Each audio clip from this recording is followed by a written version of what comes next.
So how do we determine what the electrons are like in more complicated atoms that have more than one electron? Where do the electrons go? What are the orbitals like? In other words, we need to learn about electron configuration.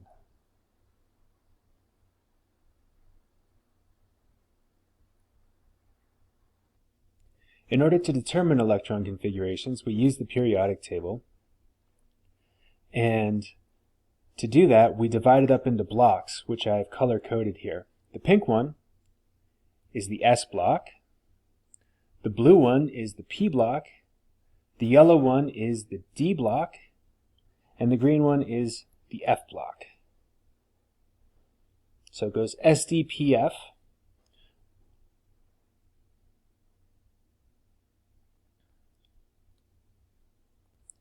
Now what we're going to do is divide things up into sublevels.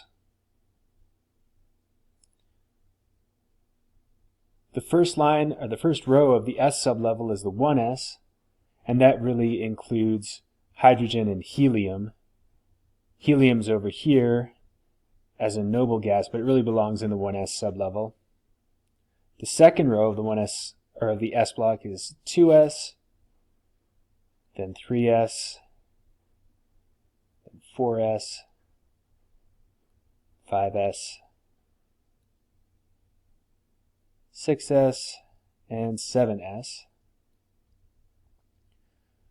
With the P block, the first row is 2p, right? Because quantum numbers, p has an L value of 1, which is impossible unless n equals 2. Therefore, there's no 1p, only 2p.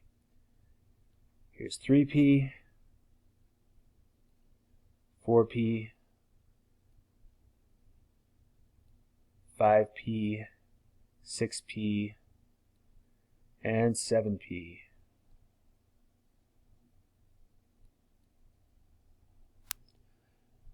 The first row in the D block is 3d. That's because for D, the L value equals 2, and you can't have L equals 2 until you have N equals 3.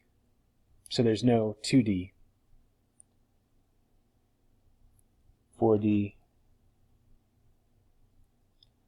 5D, and 6D.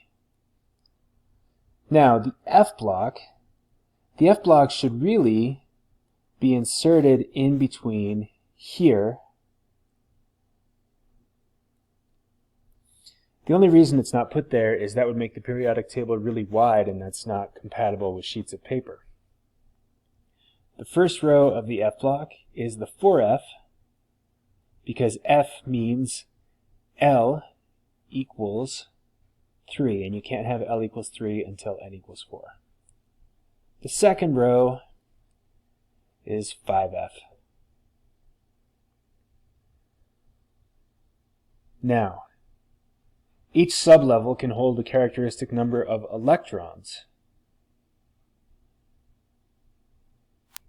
For instance, an S sublevel can hold a maximum of 2. A P sublevel has 3 orbitals in it, 2 electrons each. 3 times 2 is 6. D has 5 orbitals, 2 electrons each. 5 times 2 is 10. F has 7 orbitals, 2 electrons each. 7 times 2 is 14. Okay, so to figure out what an element's electron configuration is,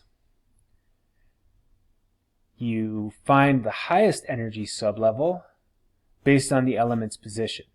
So say we were looking at nickel. It's the 8th element in the 3D sublevel. That means its electron configuration ends in 3D 8. And then everything before 3D is filled. So we have 4s2, we have 3p6, we have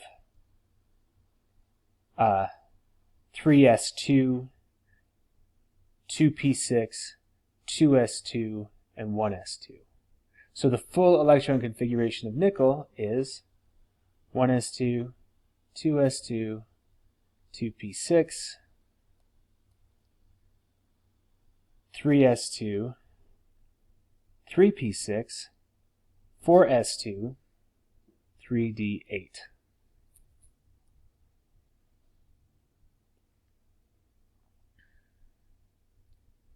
What about if we wanted the full or the electron configuration of this element here? This is the 1, 2, 3, 4, 5, 6, 7, 8, 9, 10th element in 4F. That means its electron configuration ends in 4F. Now, I don't want to write the full electron configuration. So I'm going to make a noble gas substitution. I'm going to say that this noble gas here, this is krypton. Let's see. Helium, neon, argon, krypton, xenon, radon. Okay, so this is xenon. And if we do bracket xenon, that includes all electrons up to this point. That ends in 5p6.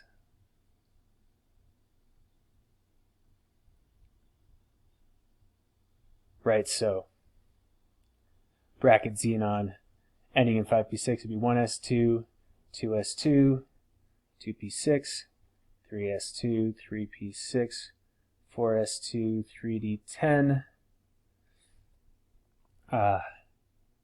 4p6, 5s2, 4d10, 5p6, 6s2, ends in 5p6.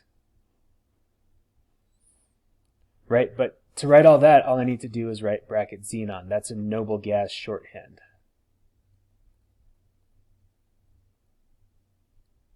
Okay.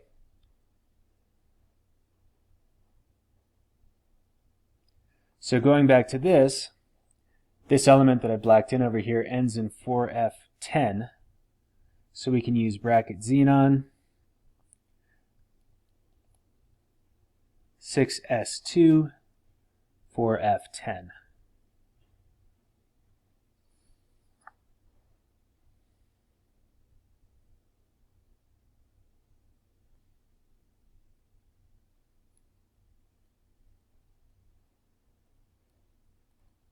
So when you look at an electron configuration, you can make a distinction between valence electrons and core electrons.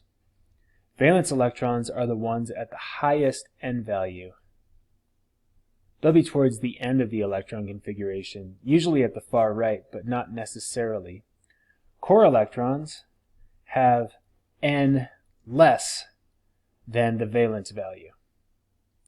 Let's look at what we mean. Going back to nickel, which ends in 3d8. 1s2, 2s2, 2p6, 3s2, 3p6, 4s2, 3d8. Now, if we look at the n values, we've got n equals 1, n equals 2. We have, let's see, 2 electrons at n equals 1. We have 8 electrons at n equals 2. And we have 2 plus 6 is 8 plus 8 is 16 electrons at n equals 3. And we have 2 electrons at n equals 4. Now, of those values, n equals 1, 2, 3, and 4, the highest value is 4. That means only the 2 4s electrons are valence. Everything else is core. So we can say nickel has 2 valence electrons in 4s,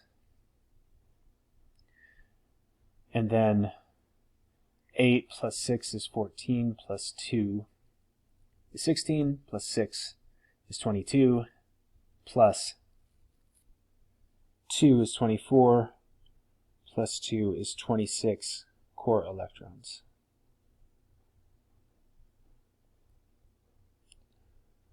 Let's do an easier one.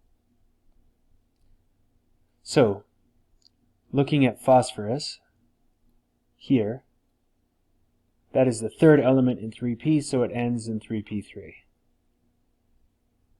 Therefore, its full electron configuration will have everything before 3p filled. So it'll be 1s2, 2s2, 2p6, 3s2, 3p3. The highest n value is n equals 3. That's the valence electrons. And there are 5 electrons there. The ones at lower values are core electrons, and there are 10 of them.